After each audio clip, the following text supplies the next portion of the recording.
Welcome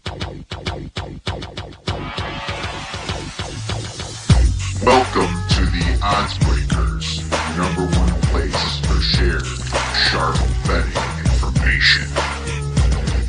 Welcome back to podcast 60 of 2020. I'm your host, Kiev O'Neill. You can follow me on Twitter at OBKiev. Follow us at the ODDSBREAKERS and follow us on social media / the ODDSBREAKERS. This episode is being brought to you by jazzsports.ag. For a 50% sign-up bonus, please visit Jazz Sports and use the promo code ODDSBREAKERS. Terms and conditions apply. If you'd like to help us out with our costs and sponsor the podcast and the website, we'd love to help you out. Please visit the oddsbreakers.com, click shop, and become a member. For $17.99 a month, you can get my plays and premium plays before the line moves. If nothing else, please visit the oddsbreakers.com and become a free picks newsletter subscriber. Hope everyone had a great weekend. We obviously had some big college football games, some NFL games. Going to recap that a little bit quickly for you, get into our betting motivational spots, and obviously get into fantasy football with D Nasty coming in later. So, obviously, massive game between Georgia and Alabama. Just get right into it, I guess. Georgia, they handled them pretty well in the first half, but Alabama was able to pull away in the second half, and Georgia really couldn't score. As a matter of fact, Georgia's offense, wasn't humming at all. Not to mention, it was they had some opportunities, and it was a little one-sided as well. It was being played in Tuscaloosa, so you can expect some of that, but they couldn't overcome it, and Alabama ended up winning by a lot. But I'm not going to adjust my power ratings a ton here, just a little bit maybe. I already had Bama a little bit better than Georgia. I kind of adjusted it so the spread still would be about 5 or 6 if they played in Tuscaloosa, and the spread would be maybe about 2 or 3 points if they were playing on a neutral field here. So had to make that adjustment, but otherwise there was one major upset. I guess Bama was favored, not an upset. Obviously, North Carolina losing to Florida State. And I got to tell you, I knew that this was lopsided at halftime. I tried to make a play on North Carolina. For some reason, none of my sites allowed me to make a live bet on North Carolina. Well, they almost won outright. Another quarter they would have. They were down 31-7 at half and ended up losing 31-28.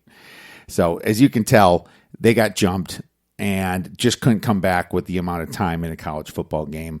But bravo to Florida State there, because they've got their first ACC win. Looks like they probably found themselves a better quarterback with Jordan Travis, 8 for 19 passing. Now, when I say better, I mean that's just compared to Blackman. I don't know how much better he is. But Sam Howell, 3 TDs, 1 interception, 374 yards, almost did it himself in the second half. To be honest with you, I was turning back and forth just on commercials, watching it a little bit. Did not want to focus on this game. I wanted to focus on the Alabama-Georgia game for the most part, but at the very end of that Alabama-Georgia game, it obviously got a little out of hand for Georgia. But we were hitting our bets, and we had a fantastic week. I believe we were about 8-5 last week. I have to double-check that in college, including the games that we bet during the week. But had a fantastic week, 4-3 in the NFL. One of those 3 losses is the teaser. I made that mistake by actually believing in the Jets in a perfect spot for them against a Dolphins team that was in a letdown situation, potentially playing after beating the 49ers. Well, the Jets are the worst team in the league, and it's not even close. And I downgraded them again in my power ratings, and I just don't know how much farther I can send this team down. I think last year they're lower than what I had the Bengals at last year. And that's pretty bad. But going back to college football, we hit our Louisville Notre Dame under. That thing went way under. It was very windy coming into that game, and I saw the wind happening Monday or Tuesday when I think it was Tuesday when I gave that out to listener or to premium members. We hit either all of our free plays or most of them. That Memphis game went all the way to the wire here. We had Memphis. A lot of people were on Central Florida, but Memphis prevailed at home. A little home field advantage there. I actually, be honest with you, I think I adjusted my power ratings a little bit more favorable to Central Florida than I did to Memphis, because Central Florida outgained Memphis by a lot. And we'll get into that a little bit later. BYU versus Houston was a very exciting game. I thought Houston had their asses being up 20-14 in the second half, or the first half. Well, Houston pretty much pulled a Dana Holgerson Houston and didn't score nothing in the second half but 6 points, and BYU ended up winning and covering 43-26. Was happy to be on BYU there because a lot of sharp money came in on Houston. I took BYU at -3. It went all the way down up to -6. And then that went all the way back down to +3.5. So that was another thriller and a very exciting game to watch. Big Ten is starting this week, my friends. And you know I am happy about that, being a huge Badger fan and more of a Big Ten handicapper than any other conference. So I am very excited to jump right into it. The lines are already out now. I think I hit 1 or 2. It might have been a total. Not sure. Going to wait for some more line moves before I play any more Big Ten games. Just really happy we're finally getting all of college football back. It feels a little overdue when some teams are already in college football week 8. So definitely overdue for the Big Ten to be playing here. Kind of shows you that these teams could have been playing all along. Great news is you've had 0 hospitalizations out of all the coaches and players and faculty and members and of this whole of the whole NCAA, really, and hopefully we can just finally get back to normal. I don't know why no one's pushing the normal button here, but waiting for that to happen here. So NFL, we have had some pretty cool games this week, and I don't know if you watched that Houston Texans at Tennessee game, but that was extremely exciting, going all the way to the wire, going to overtime. You know, what's his name? Romeo Crennel, interim coach for Houston. Instead of kicking an extra point to go up by 8, he went for 2 to go up by 9. I'm not sure if that's the wrong. I think it's 50-50. I think it's pretty close to 50-50 there on what to do. He could have put the game away, but it just feels to me like in that situations, it never works. And the home team usually, it feels to me, I haven't looked at the stats, it feels like the home team always stops the team trying to put them away. I don't know how true that is. And if they made the 2, they would have happened put away. But it just feels like more often than not, that doesn't happen. I'm going to go check with some colleagues on that and see if I can get some numbers when a team has an opportunity to put some away, an away game, how often that works out. Because the extra point would have put them up by 2 at least, and then Tennessee would have had to have went for 2 after A.J. Brown caught that touchdown. And Derrick Henry took care of them in overtime, if you watch that. And it helped cover the spread. It was a bad beat for anybody who had Houston. And we had Tennessee -2. But if you look at that box score, there might be something a little misleading in that too. So we'll go over that a little bit later. It was a great game. Our biggest bets was Pittsburgh under 50.5, and that cashed only because Cleveland couldn't score at all. And Pittsburgh -3.5 was the larger bet, and that thing covered easily. So was pretty happy about those sides that we took. Hit our some other overs. Indianapolis 21, Cincinnati 27. We had over 46.5. That hit pretty easily, and I think that was it. And then we lost on when the spread got low enough for the Rams. I decided to take them, but it was the wrong side. Lost on our teaser, like I said earlier, teasing the Jets. Probably a bad thing to do. Just thought it was a perfect spot for them. And New York. The New York Giants only won by 1 point against the Redskins. I had to take the Giants down for that at home. And these are 2 really bad teams. And I'm glad that I didn't watch that game. And I'm not even going to study the game. I'll look at the box score, but I am not going to put myself through that and look for this game. 2 Monday night games tonight, and obviously you'll be getting this podcast tomorrow. So we do have a play on Kansas City versus Buffalo under 57.5. So we'll see where that ends up. Its spread is now down to 55. We do have some line value in that. And obviously Arizona at Dallas. I lean Dallas pretty strongly here. The spread, a lot of sharp money came in on Dallas, and I was hoping for the 3, of course, and it went down to pretty much pick them, and even Dallas -1 here. So might as well lay off and just keep it a successful Sunday for the NFL. Final order of business. My Chicago Bears are 5-1. You are fake news. Maybe so. Maybe the Bears are fake news this year, and I still have them just a slightly better than an average team, like maybe a half point out of better than the average team. But I'll tell you right now that there is a ton of Bear fans out there saying, the dynasty has just begun. Yeah, well, we'll see what happens because the Rams at 4-2 are favored by about 6 points right now in LA. So, I mean, that pretty much tells you all you have to know about the Bears record being at 5-1. The Packers had a tough time at Tampa, and it was just a bad spot. I think I slightly moved the Packers down and moved Tampa up a little bit, but like quarter point maybe stuff. But that happens to the best teams. You see Kansas City losing against the Raiders. Would that ever happen in the playoffs? I highly doubt it. You know, it's just a situation where the team just couldn't, catch anything. The passes were off, and they were just a little bit off. And I still have the Packers as the best team in the NFC North.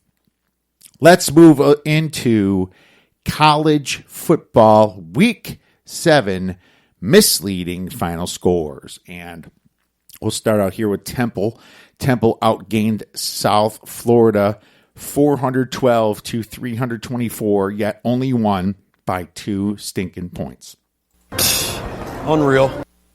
East Carolina outgained Navy 377 to 318, yet lost by 4 points. Ole Miss outgained Arkansas 442 to 395, yet lost 33 to 21. 12 points there. A 7-2 turnover ratio did them in. UCF outgained Memphis 798 to 703. Pretty good amount of yards there, 95 yards, and lost 50 to 49. Memphis has a really bad defense. And Central Florida has obviously a really good offense, but Memphis's D also screwed up a little bit. A couple other games like against SMU. Can't really trust them so much. I thought their D was better. I was wrong.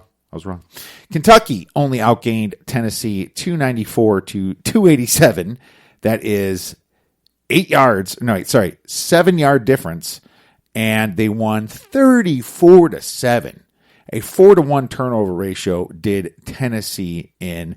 I mean, if you're Jarrett Guantanamo Bay, how are you supposed to look yourself in the mirror after throwing all of those interceptions? What a stupid question that is.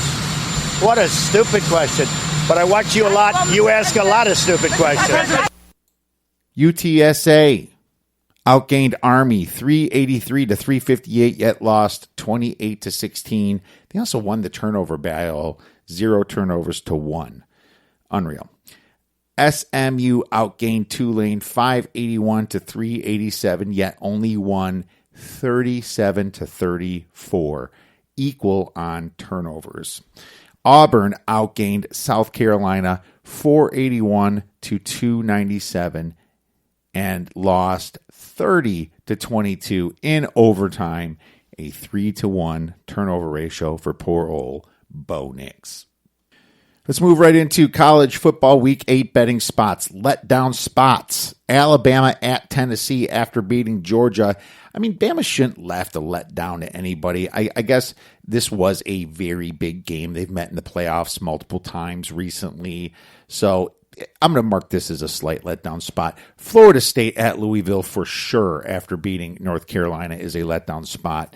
Liberty hosting Southern Miss after beating a Power 5 team in Syracuse is a letdown spot. Memphis hosting Temple after beating UCF in a shootout is a letdown spot. Coastal Carolina hosting Georgia Southern after beating Louisiana straight up is a letdown spot for sure. Get up spots. North Carolina hosting NC State after losing to Florida State. Georgia at Kentucky after losing to Bama. Wisconsin in a revenge spot against Illinois this Friday, my friends. My Badgers are in a revenge spot, and this is why. Illinois was the only team to beat Wisconsin minus Ohio State last year. If Wisconsin would have beaten Illinois, that if Illinois had missed that field goal, Wisconsin probably would have been the default going into the playoffs as the 4 seed instead of Oklahoma. That's how big of a fuck up that was for Wisconsin losing that game. This is a serious revenge spot, but that line is also pretty fat. Wisconsin's got a new quarterback in Graham Mertz playing this game. We're going to talk more about this game later in the week. Can't wait. It's going to be a fun one.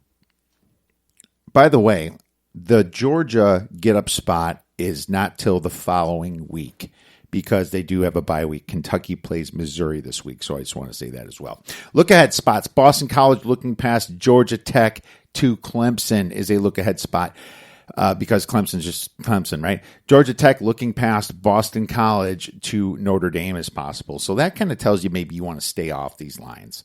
You're not going to know what to expect too much in this game. Ohio State could be looking past Nebraska somewhat to Penn State.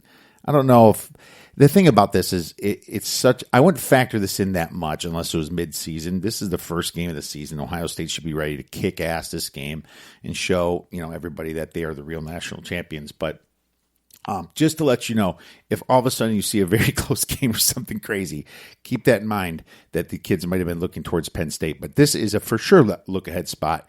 Even if it's the beginning of the year, in my opinion, you couldn't talk me off it, is that Penn State could be looking past Indiana to Ohio State. It's a bigger game for Penn State, being that Penn State loses to them in very close games every single year. So even if it's the first game, I would factor this one more in a look-ahead spot. Off to the NFL. Week 6 misleading final scores and Week 7 motivational spots. Misleading final scores. Carolina outgained Chicago 303 to 261, yet lost 23 to 16. A 3-1 turnover ratio did them in. Surprise, surprise. Washington outgained the New York Giants 337 to 240, yet lost 20 to 19. A 2-1 turnover ratio hurt them. Pittsburgh only outgained Cleveland 277 to 220 yards, yet won 38 to 7. A 2-0 turnover ratio, and just Cleveland being Cleveland did that one in. That's terrible. Motivational spots, letdown spots. The New York Giants at Philadelphia after they got their first win is potential letdown spot. They waited so long for that. And the Broncos at the Chiefs after beating the Patriots is definitely a potential letdown spot as well, even though it's a divisional game. Now it's time to give you your free play for college football. We'll do Week 8. And we're going to go right to Nebraska versus Ohio State. We're going to go over 64.5 points, 2-star premium shared play.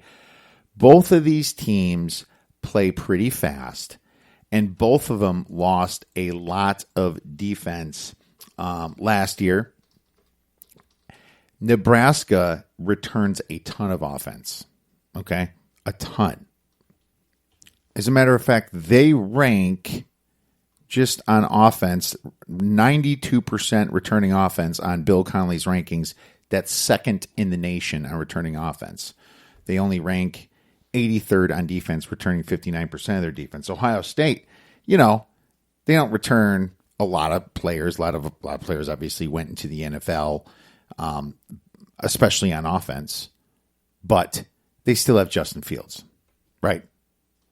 They have a great running back in Trey Sermon there, transferred in, right? Master Teague. They also got receiver Chris Olave that's been there forever. Garrett Wilson, freshman Julian Fleming, that's supposed to be really good. They return, I believe, 3 offensive linemen out of 5. That's not bad, you know. I mean, this team's going to put up points. This team should put up at least 40 points against Nebraska. You know, I don't see how they can't. Nebraska, maybe they improve a little bit on defense, but this is the first game for Ohio State. They're gonna come in with guns a-blazing here. You just need Nebraska to be able to score probably 21 points. I'm going to say Ohio State gets 45.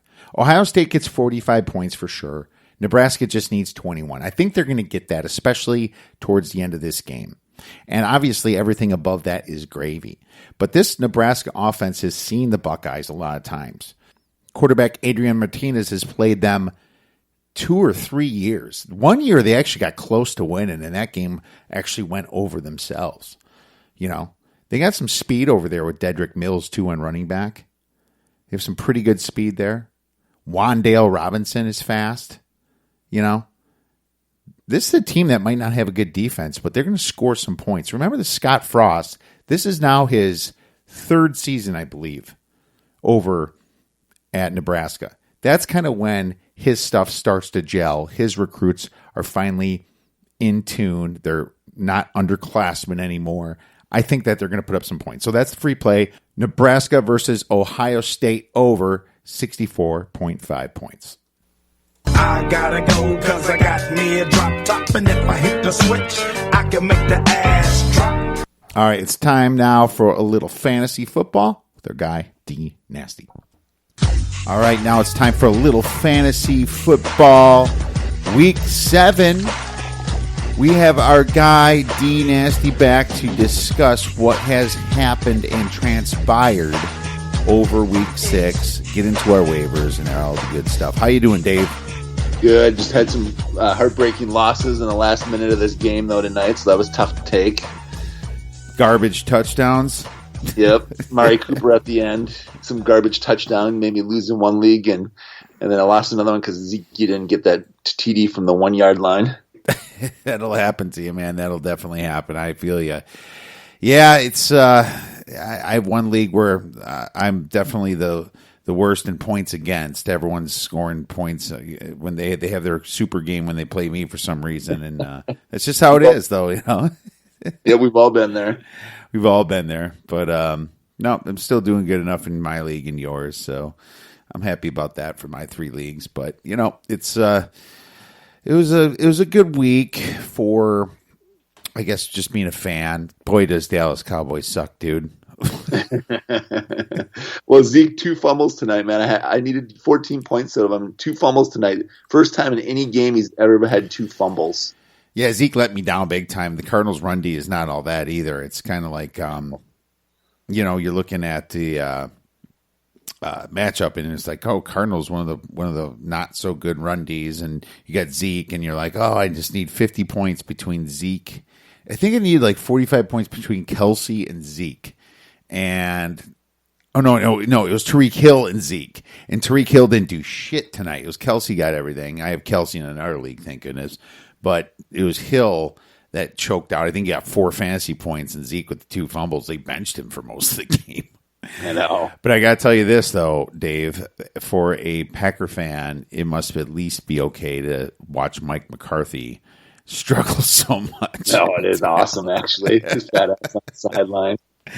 Yeah, it's a little bit of I told you so probably going on. It's been a lot of that going on over the years. But, you know, leave it to Jerry Jones to hire McCarthy. I mean, Jesus. Yeah, they're a mess there right now. Oh, they are a mess. And it's injuries, but the team just doesn't gel. You know, the offensive line is not as good as it used to be. They're fumbling. Their play calling seems really strange. They're not tricking anybody. They're getting out coached. Their defense is just awful, god awful, one of the worst in the league. I think it's like second or third worst, man. Jesus, it's kind of like when a player's playing Dallas, you want to start him. Yeah, exactly. Yeah, we'll definitely have to be watching more for that for our trending up, Dave. But why don't you get right into our bye weeks coming up for week 7? Sounds good. Oh, I also wanted to state, too, Justin Jefferson, the D-Nasty Sleeper of the Week last week, blew up. So hit an awesome week, 2 touchdowns, over 140 yards. So just wanted to throw that out there. But anyways, we'll jump right into buys. First of all, with the Vikings, actually. My boy Justin Jefferson will be on bye this week, as will Alex Madison and Kirk Cousins, but you're not probably starting him, and Dalvin Cook. I actually did start him this week and in your league, and I got some decent points out of him, 30-some. So it was all garbage fourth quarter points, but I'll take it. Anyways, and then Dalvin Cook should be back after the bye, so you should be able to get him back in there. But take him out this week, him and Madison. Definitely bench them. And Thielen if you have him as well. Dolphins, you might be starting a few Dolphins actually as well. Parker, he left with an injury, but he should hopefully be back after the bye as well. Fitzmagic, you want to put him on your bench this week as well. And maybe Gaskin, he's been playing well. Those are some Dolphins you want to get on your bench this week that are on bye. There are some other big games here too, the Colts and Ravens. Colts, Phillip Rivers, Jonathan Taylor, who I have in several leagues. 2 guys you definitely want to bench. Hilton, many people probably aren't starting him, but get him to your bench as well. And then the Ravens, there are quite a few Ravens out there that you want to be benching as well. You're going to definitely Mark Ingram, Lamar Jackson, former MVP, and then also Marquise Brown, just to name a few. And then Mark Ingram did leave the game, but we'll talk about that here shortly. And Baltimore's tight end. Yes, Mark Andrews. Yeah, Mark Andrews for sure. Yeah, he's a big tight end there. Yeah, for sure, man. And some people might be playing J.K. Dobbins too, and Dobbins is getting more and more work and getting into the injuries here. I don't know how bad Mark Ingram is right now, but he's week to week from what I'm hearing, ankle injury. And Miles Sanders for the Philadelphia Eagles will miss the game on Thursday. He was a late scratch. Zach Ertz, his ankle injury is taking him out 3 to 4 weeks. Did he miss last game, Dave? I didn't pay attention to that. He was playing. He was playing. Okay, that's where he got hurt. I was like, did it happen in practice? I wasn't sure. No, he got the game. Okay, I missed that game. And Devontae Parker, like you said, with the groin, but he should be back in a couple weeks, they say. Raheem Mostert got taken out with his ankle, but it could be precautionary. Nope, they just put it on injury reserve today. He's out 3 weeks. He's out. Boy. Oh, okay. I wrote that this around noon, so it is 3. It's that bad. He was standing up normal. High ankle sprain? They put him on IR today. Was it high ankle? Yep, high ankle. Okay, there you go. That'll do it. I'm surprised. That'll help me with my bet on that him. Yeah, it's still per game, man. So nice try. It's average. He hasn't been much the last 2 weeks when he was back. All right. Well, that's true. That's true. You're doing well right there, my man. Jonnu Smith, minor ankle and questionable is what I wrote for Jonnu Smith. So who am I missing, Dave? Just a few other small ones. Devin Bush, one of the better IDP linebackers, torn ACL. He's out the rest of the year. Antonio Gandy Golden, hamstring injury. He's not really been started in any league right now, but except dynasty leagues possibly. Darnell Savage, Packer, he's an IDP player as well, left with a quad injury. And that's really all I had. It didn't seem too bad of a week for injuries, did it? Not really, actually. It's not too bad, actually, this week. Yeah. The major Sanders, I think, definitely, and Mark Ingram. Yeah. And Sanders, he played a little bit, right? And then got injured? Yes. Okay. He was injured in the third quarter. Oh, it was the third quarter. Okay, that's when that happened. Okay. I got to check out that game. I know that Eagles came back somehow and made it really close with Baltimore, but it was mostly garbage time when it happened, but still Baltimore let him back in the game. So that's something. And Mark Ingram, what's the latest report on him? They just say it's an ankle injury right now, but they haven't really said much else. He might be back after the bye, but you don't know how serious those ankle injuries are until they get an MRI on them. Yeah, that's true. Apparently they did that right away for Mostert. Yeah, he just didn't seem that injured to me, so I'm kind of surprised. Maybe they're just kind of saving him. So I want to mention that there's positive COVID tests in Carolina too. I don't know what's going to happen here. I mean, obviously it could just stay like that, or more players and people can get it, right? The only thing that I could think of is the way that Panthers got COVID was getting beat by that Bears offense, Dave. So I have no idea what happened down there, but it's just funny. The Panthers getting beat by the Bears offense because the Bears offense put up 23 points. If the Bears put up over 23 points, Dave, they might win a game, win every game. It's that defense that keeps them in. It is. The defense is good. Yeah. Somehow the defense is just really efficient when it comes to third down and red zone. They give up a decent amount of yards. If you look at the stats, they're only average giving up rushing yards and things like that. So it's just they're efficient, Bend but don't break. Yeah, that's kind of what they play. Well, that's interesting. We'll see when they play a couple other tough teams here if they actually break. So going to be interesting to watch from here on out. But the Bears are 5-1, man. And I'm sorry for your Packers losing to Tampa this week, Dave. But I think it was just more of a hiccup rather than a trend. I'm hoping so. Yeah, I don't think Rodgers is going to throw 2 picks in a game too often. Definitely not. Well, cool, man. Let's get right to the waiver wire then, Dave. I'll let you start out that. Sounds good. Well, 2 major guys right off the bat is going to be Gus Edwards, who rushed for 14 times for 26 yards and a touchdown after Mark Ingram left. J.K. Dobbins, also a guy, if he's still out there, they truly trust Gus Edwards, but Dobbins is going to get a lion's share of the carries as well, so definitely add him. Boston Scott, he's going to be the number 1 pickup this week. Similar to Edwards, recommendation about that I just talked about. He's a natural waiver target as the next man up in Eagles' backfield. And then Corey Clement, too, it might be a possible pickup, but definitely Boston Scott is going to be the number 1 pickup this week, depending on how severe Sanders' ankle injury was. And then Mostert, with him being out 3 weeks. McKinnon is rostered in 71% of leagues, but Telvin Coleman, who was once projected as one of the main leaders in the backfield, he could be returning shortly. So depending on when he comes back, Coleman might be a nice add. Or Jermichael Hasty, who's the other guy who got 9 carries after Mostert left as well last week. And then Giovanni Bernard, that's one injury we forgot to cover. Actually, Mixon left this past week with an injury as well. Giovanni Bernard is going to be one of the top pickups this week behind Scott, depending on what the reports are on Mixon. Mixon is questionable this week right now, but you definitely want to follow up with Mixon if he's out this week or not.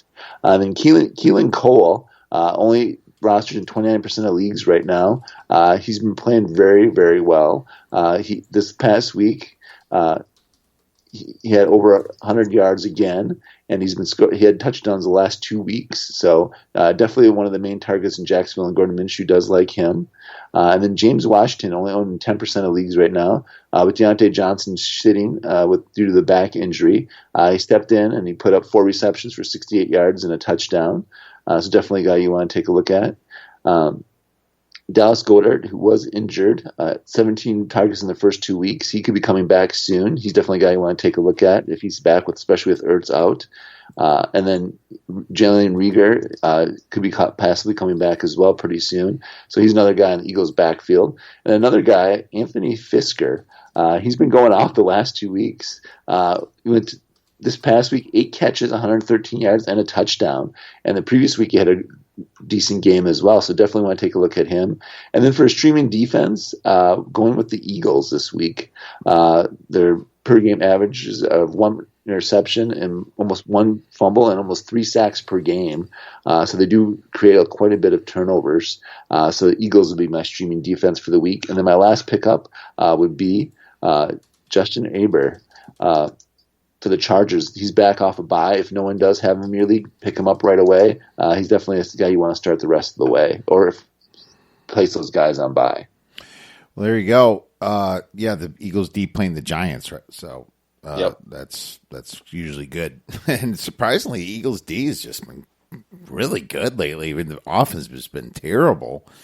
And, the offense is like worse than the Bears offense, amazingly, but their defense is playing pretty close up to what Chicago's been doing. So, it's just that they can't get any points on the board usually, but, they're coming back in games, and a lot of it's because of their defense. So holding Baltimore to 30 points there, not too bad. I mean, Baltimore's obviously the best offensive team, I think, next to Kansas City. You can compare the both, but Baltimore, I expected to score over 35 points against the Eagles, and that didn't happen. Right? It was it was a pretty high total. So the Eagles did a good call with that. Marcus Johnson, wide receiver, had 8 targets this week and 108 yards.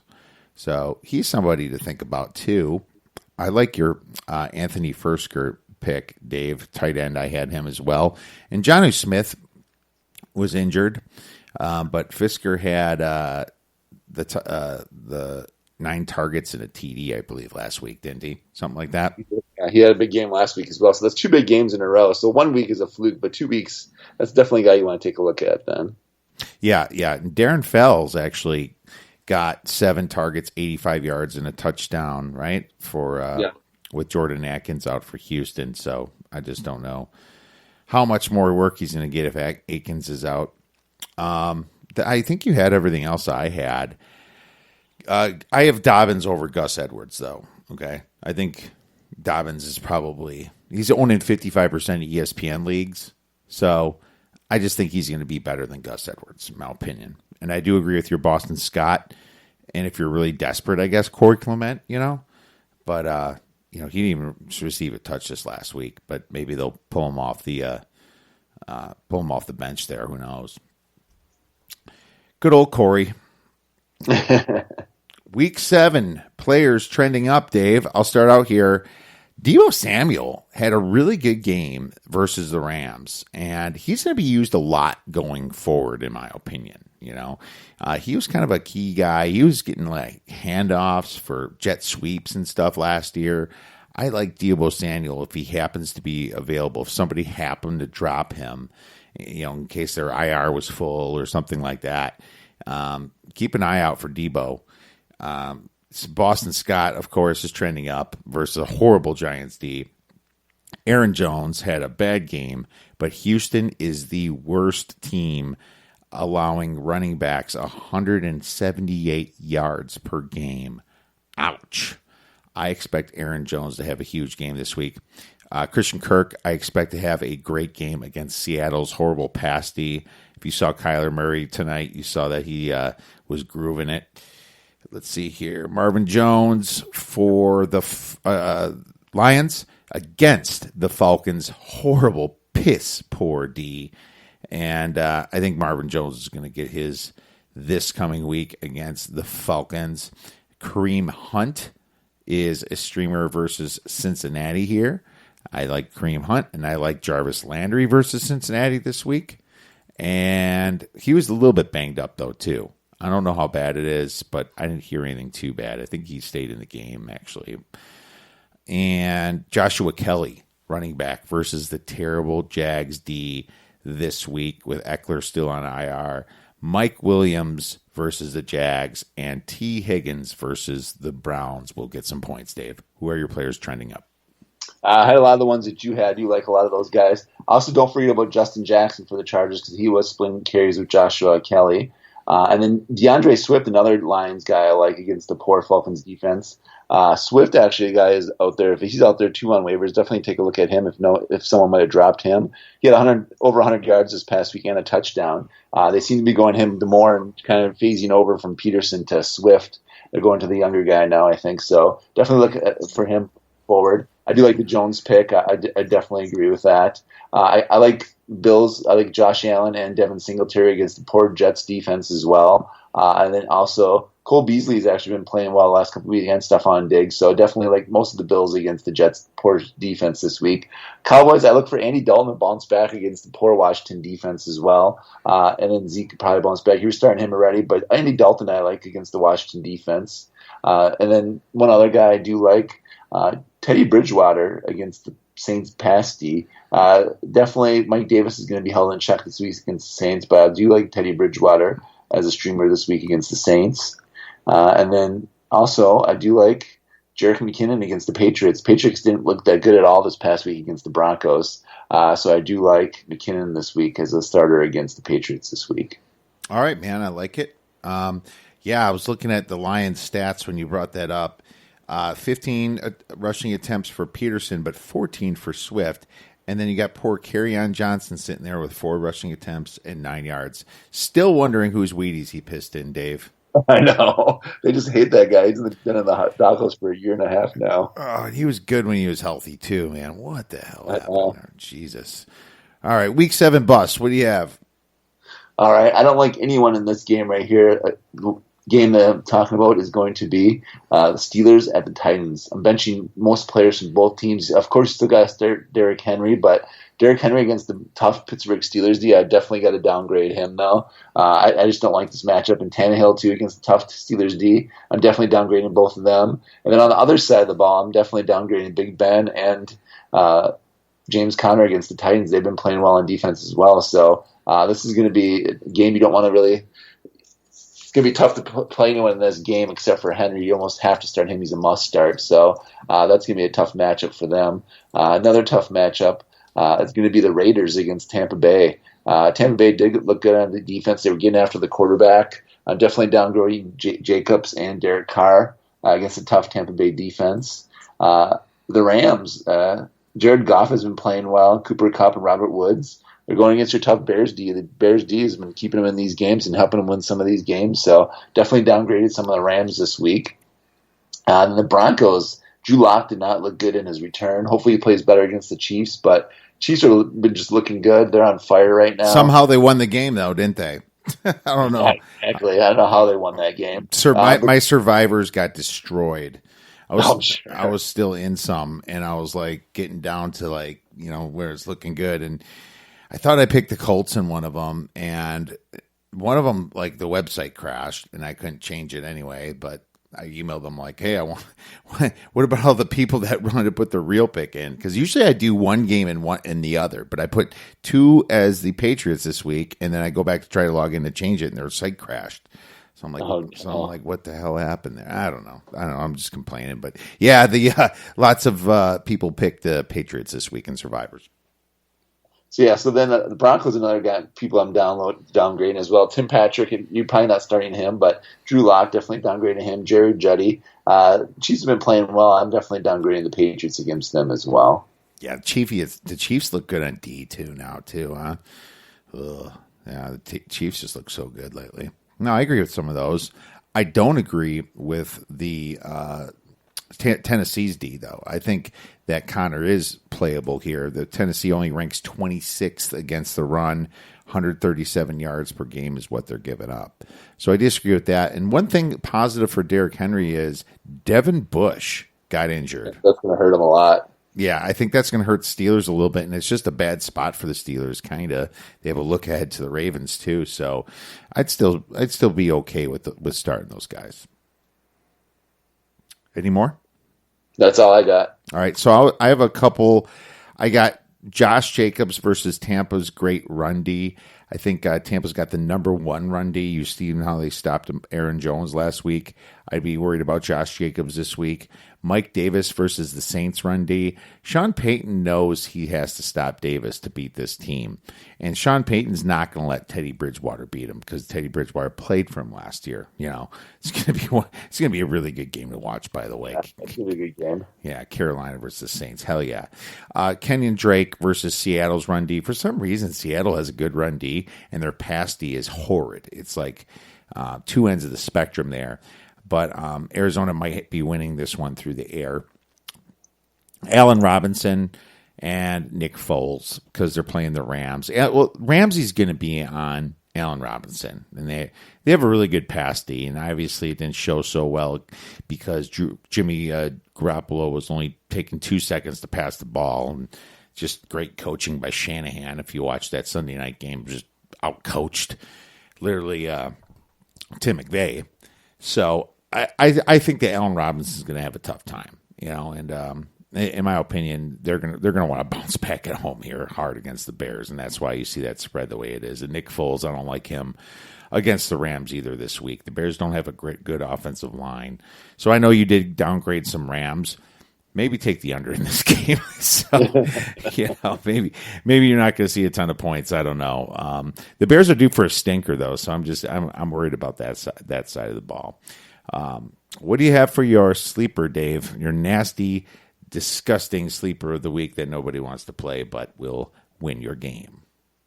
Boston Scott. I'm going with Boston Scott as my D-Nasty sleeper of the week against the poor Giants defense. I look for him to replace Miles Sanders and have a big game. I like it. I'm going with Joshua Kelly versus the Jags. Horrible defense. I think that the Chargers, after a bye week, are going to be putting up some serious points, and the Jags are traveling across the country to the West Coast here. That is my nasty sleeper, Dave.